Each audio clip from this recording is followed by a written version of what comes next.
Hello everyone, আসসালামু আলাইকুম। একজন আপু বলেছিলেন চেইন লাগিয়ে একটি ব্যাগ তৈরি করে দেখানোর জন্য।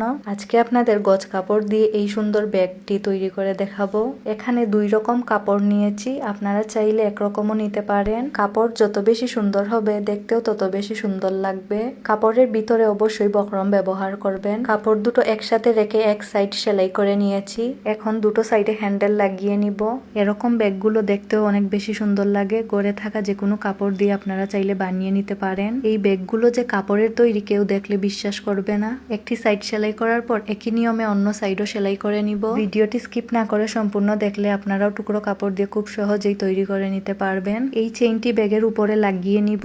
চেইনটি উল্টো করে রেখে একদম সাইড দিয়ে সেলাই করে নিলাম। চেইন ছাড়া ব্যাগের কোনো মানে নেই। একই নিয়মে অন্য পাশেও চেইন লাগিয়ে নিব। চেইন বসালে ব্যাগ দেখতেও অনেক বেশি সুন্দর লাগে। আপনারা চাইলে চেইন ছাড়াও তৈরি করতে পারবেন। চেইন লাগানোর পর এখন দুটো সাইড সেলাই করে নিব।